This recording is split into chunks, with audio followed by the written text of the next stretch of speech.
everybody, this is Candice again, and today I have a topic that I can say it's very sensitive because to some it may evoke some really deep cuts, but I hope this video is gonna help you more than to bring you bad memories or anything like that. So the title of today's video is Relationships and Personality Traits, and so I'm gonna share with you. I have written a few things down. So now, first of all, I want us to understand that a person is what do I say? A person is defined by three things, is the environment where one comes from has an influence on the person that you become, and what you have been through. Despite that, where you come from, you also have experienced things, but your experience in life as you grow up, as you are getting independent and all that, and also your goals and attitude generally about life has a big influence on the person that you become eventually. So now, I don't know, with the topic that came to my mind basically was to look into personality trait. There's a specific personality trait actually that came to my mind, and I decided let me check out more about this, and only to find out there's actually a lot more. I have known about them, but it's been a while that I've been to school. But anyways, I'm gonna give you an outline according to the clusters that they belong in. But just to give you a preview, personality traits in general are pervasive patterns of perception, reacting and relating that causes significant distress or functional impairment, and they vary significantly in their manifestation, in the sense that one situation can make a person to react in a certain way than the other, but all this are believed to be caused by a combination of genetic and environmental factors. Like I said, these are some of the things that you see, that like especially with psychiatric patients, you take a patient out of their hometown or out of their day-to-day home, and you take them to a treatment center, and then they are fine there, but immediately when they come back to their place, then there is a trigger again, because an environment has that influence, especially with what is this, people who smoke marijuana to a point that it affects them really bad. I guess, I don't know, maybe they mix with other stuff.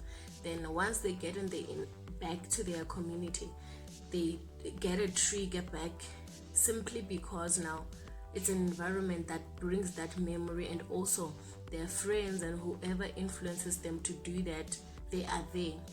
So that's basically what happens. So now I just want us to look at this.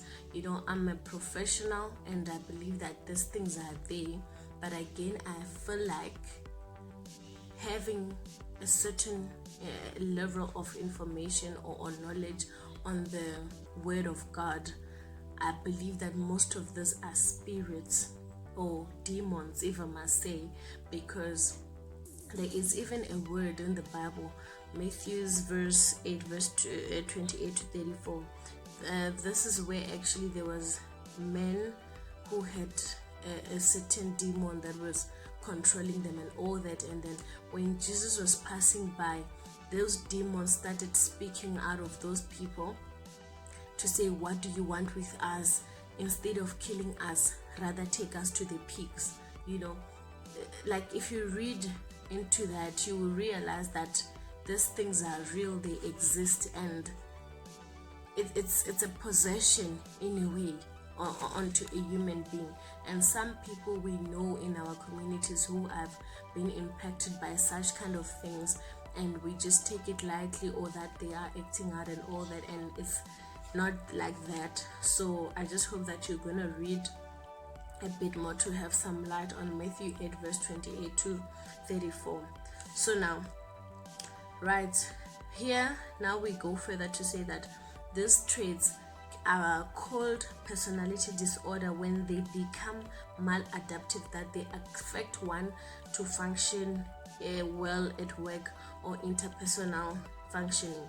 Interpersonal functioning is like interaction with other people, how you relate to other people, and then this causes distress on them and obviously to the people around them, because they don't understand what's happening to them, because some people are not even aware why they have these problems. So it usually starts to become evident in adolescence and early adulthood, but there are some apparent early signs that if you are not paying attention, or if you are not very much available to see it, then you will miss it out. And it's very important that as a parent you pay attention to your child, because some of these things is things that you can change, but I'm still gonna talk more to just give a bit of more highlight. So now there are 10 types of personality disorder, and this list may, like in this criteria that I'm gonna give, a person can present with more than one problem. So they are categorized into clusters. There's cluster A, B, and C. So now cluster A is where one appears odd and eccentric. Eccentric basically is means something like being what is it, odd, strange, you know. So in cluster A we've got paranoid type of people, and these people tend to have mistrust and suspicions over their partners. Remember that this is a channel for relationships, so everything that I am sharing, I want you to relate it to relationships. It doesn't matter whether it's boy girl relationship, parent child, all that, but understand where this is coming from. So the first one, like I said, is paranoid, where there's one has mistrust and suspicions. Schizoid, disinterest in others. Sometimes I'm gonna laugh in between because this reminds me of my school days, you know, when I used to have patients. Anyways, and then there's schizotypal, where it's eccentric ideas and behavior. Eccentric, I did say that it's slightly strange behavior. And then cluster B, these people tend to appear dramatic, emotional, or erratic. So now in cluster B we've got four types. Four types. The first one is antisocial, where there is social irresponsibility. There are some people who just can't relate with other people, like they need their own space, you know. Disregard for others, some insensitive real people. And then there's deceitfulness, like a person can lie to you straight in the eye and you will not even pick it up. So it's something that is there in a way from a very early age or something like that. Manipulation of others for personal gain, you know, I love you, and then I know my own reasons why I'm doing that or why I'm saying that. Borderline, basically, you are on the borderline, you're on the fence. So this is intolerance of being alone and emotional dysregulation. So basically you're like here, the cold, hot, I don't know. And then there's histrionic. It's actually my first time hearing of this one, even though I've always known this, that there are attention-seeking people. That is histrionic type, attention-seeking type. And then there's narcissistic. I'm sure we've all heard of this one. I've heard of this term. This one, I know of a few people with this character or this trait. This is underlying dysregulated, fragile self-esteem or over-grandiosity. I just want to explain a bit on fragile self-esteem. These people normally fragile, with the types that I have come across, is that you find that these people, because of their low self-esteem, actually it's either the low self-esteem is too high or too low. So now if it's too low, then they have this inferiority complex, and they want to make you feel like you are nothing. They want to make you feel like you are no good. Everything that is happening, it's because of you. Everything bad that is happening is because of you, and all that. So This is a very dangerous type. And then we've got cluster C, where these ones are anxious and fearful. You know, if you read the Bible, you will understand that fear and trust don't go together. It's either you're fearful or you trust, and the word of God doesn't encourage or doesn't teach anyone anyhow to be fearful. So everywhere else, if you are fearful, it is the spirit of the kingdom of darkness. Therefore, it needs to be out. Hence, I mentioned earlier that I just believe that these are demons or spirits from the kingdom of darkness more than anything that you should be experiencing as a child of God. So now cluster C, anxious or fearful. This is avoidant. Avoidant of interpersonal contact due to rejection sensitivity. I will explain further as I go down. Like these people are avoidant. They don't want contact, or they meet somebody or they're interested in somebody. The next thing, they want their own space because of where they're coming from. Dependent, submissive, and need to be taken care of. This is my opinion. I feel like this is where we find the people who are in situationships, not relationships, who are in situationships, meaning that you are in a relationship with somebody for a personal gain. You are in a relationship with somebody to receive something, or because you can't speak for yourself per se. This person likes you and you feel like, oh, I'm gonna gain this, and then you just become submissive so that you can have what you want to. Obsessive compulsive disorder. These are perfectionists.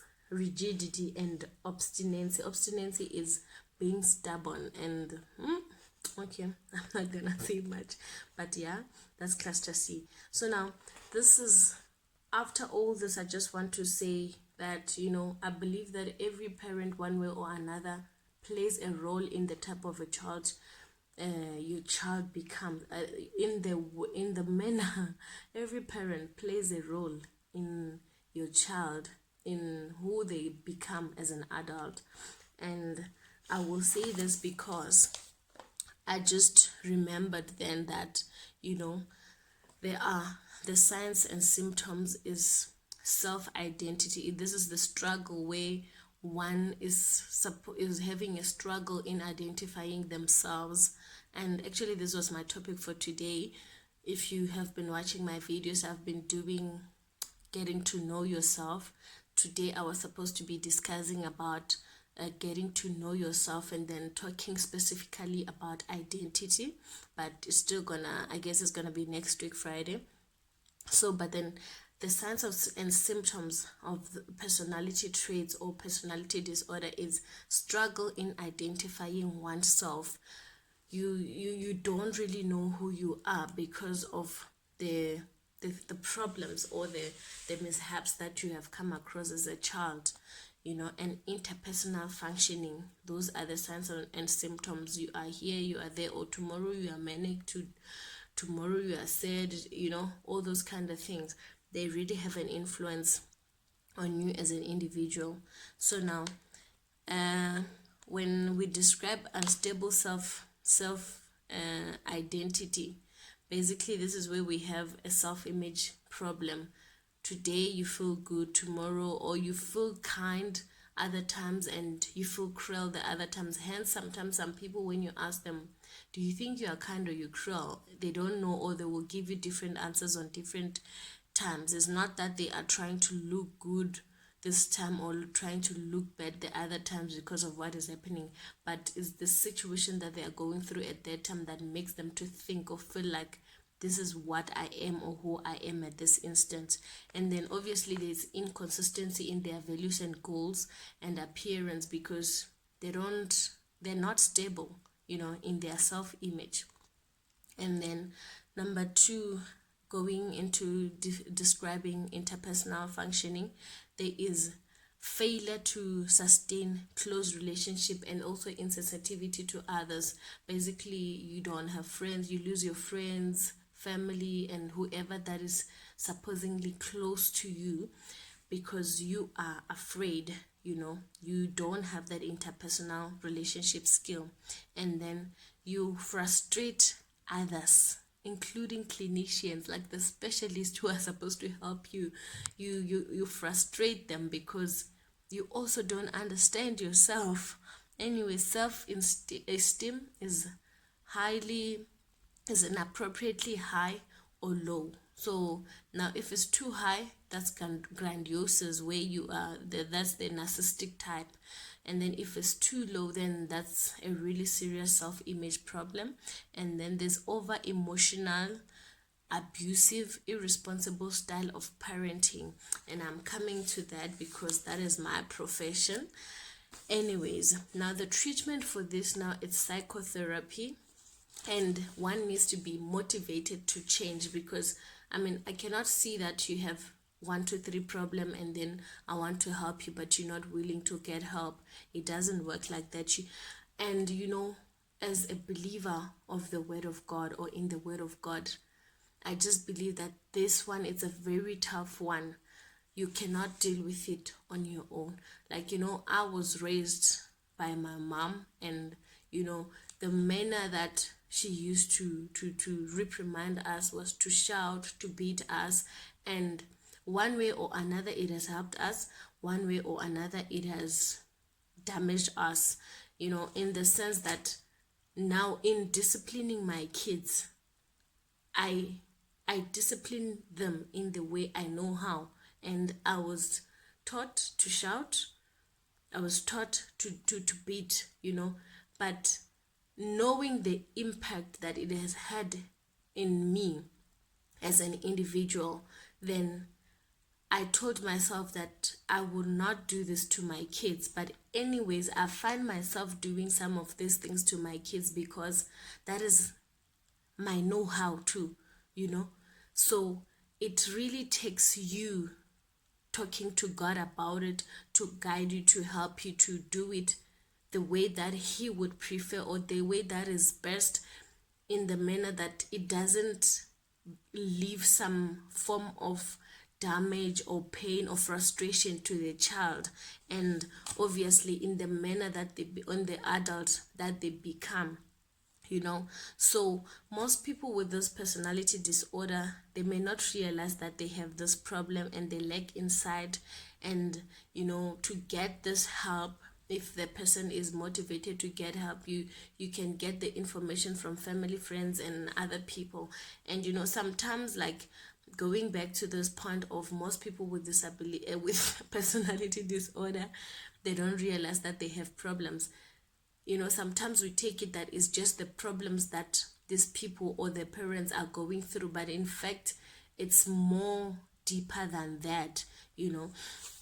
But anyways, now what I was saying earlier, that all these personalities comes a long way back, and I just remembered from back at school that there are levels of attachment, or phases, or levels and phases, basically. So now I just went and checked, and the phases of attachment, there is pre-attachment, which happens from birth until 2 months. And here, this is where the child can attach to, can relate with everybody. There's no discrimination, and they are not afraid of strangers. Then there's attachment in the making, 2 months to 6 months, where the child starts signaling to particular people, like they can see that this is mom, this is so and so, but they don't protest when separated from that person.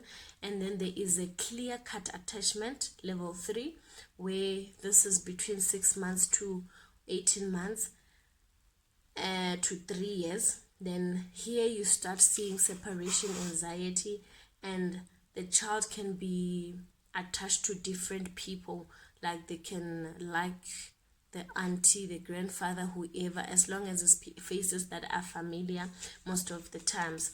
And then there's also formation of reciprocal relationship.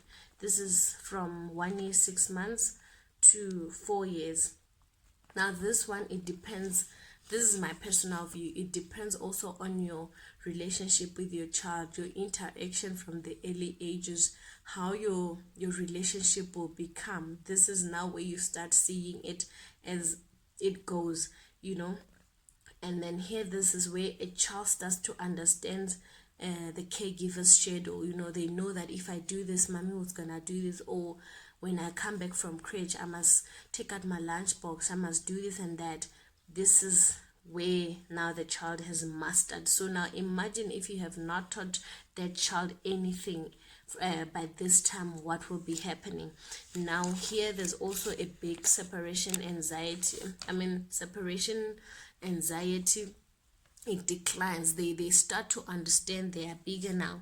So now I went further. This was the phases of attachment. Now I'm looking at the levels of attachment. There is avoidant, insecure, and ambivalent. With avoidant attachment, this is the worst that you can ever wish or see in a child. This is determined largely by how you interact with your child as an infant during the first few months. Now this is one where, now if when you go out, you sneak out, you don't tell your child, even if you know that they're going to cry, you don't say, baby, I'm going out, I'm coming back, no matter how bad they cry. But you need to tell them. You need not just disappear. There are some old tales I've heard. Well, I say it's tales because I don't believe in such. Like when you're traveling for such and from one place to another, you must tell your child, no, baby, we're going to such and such place, or else the child will not sleep. A child cries for a name, all those kind of things. I don't believe in those. But avoidant attachment is created mostly, or is determined mainly by your interaction with your child. And then your relationship creates security, anxiety, disorganization, and avoidant attachment style. So now this is all about, if you have time for your child, then your child will have a secure attachment. But if you are inconsistent, one time you are like here, the next thing you are away and all that, your child will obviously be disorganized, because they don't know how to feel or how to react, because there is no routine. So now, with a secure attachment, the child is able to regulate their emotions better, and the confidence level is built. You can tell now that if with avoidant, an avoidant child, basically they build a self-defense mechanism, or self-defense attachment style, in the sense that, let's say today you go and then you say, I'm coming back, and you don't come back. Tomorrow you go, you come back. You are creating inconsistency in the child's emotions. In that manner, then they don't know how to react. And if that child is more like my firstborn, they just start being okay, but not being okay per se. But because I have taken time to I'm not a pro, but I'm grateful for the relationship that I have with my firstborn, especially because I can quickly pick it up if she's saying fine but she's not fine with something.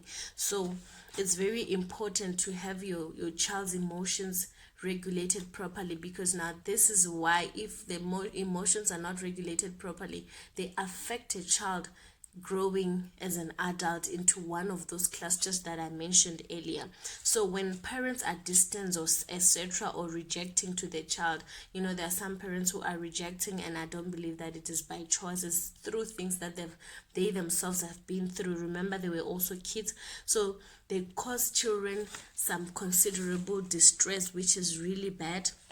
And children, they adapt to this rejective environment by building a defense attachment strategy, which I mentioned earlier, and then in attempt to feel safe, and they modulate the pain or tone down intense emotional state, or relieve frustration and pain through this defense mechanism. Now this is where you find that a child who was once talkative or loud and whatnot, and had a parent who pushes them away, or who don't have time for them, then they start withdrawing, they start not sharing things with you, and yet you push them away, but you still want them to talk to you. But because of the manner that your approach, how you approach such situations, then the child becomes withdrawn, and then they build this defense mechanism, which is really not good, because it's going to one way or another affect their generations to come in their families. So now they form into one of these three terms when they have been in an avoidant attachment. There's insecure attachment to their parents, where there is no sharing or whatever. You find that the kids talk to somebody, an auntie, an uncle, or whoever better than they can talk to their parents. And then two, there is an avoidant. I have already explained it. And there's ambivalent or anxious or disorganized fearful. Now this is a very mixed one, which is very terrible. So now we can see from these traits that, all these traits that I mentioned, they don't start from nowhere. They were there from the beginning. So it's very important that we really have time for our children from an early age. And it's something that I'm still gonna discuss in this platform going further, like how to treat our children, how to relate with them, and all that. That is my field of practice. This one was just something that started from child parent relationship, from from a professional point of view, and then I just thought I should start on an obvious level, so that we can relate with each other. So now, parents, it's important that you pay attention to your children and feed them the right kind of attachment, because it affects them throughout their lives and who they become. And it doesn't open, I hope this, doesn't open scars or anything, but it empowers you to change, to be a better parent, or to change to be a better person. If you are a teenager, all right, if you are a teenager and you are watching this, I want you to start correcting those emotions. Speak to God and find yourself, know your identity in God. That is the best way you can ever relate with yourself than through people or what the society has defined self-identity. I hope this helps somebody. Thank you.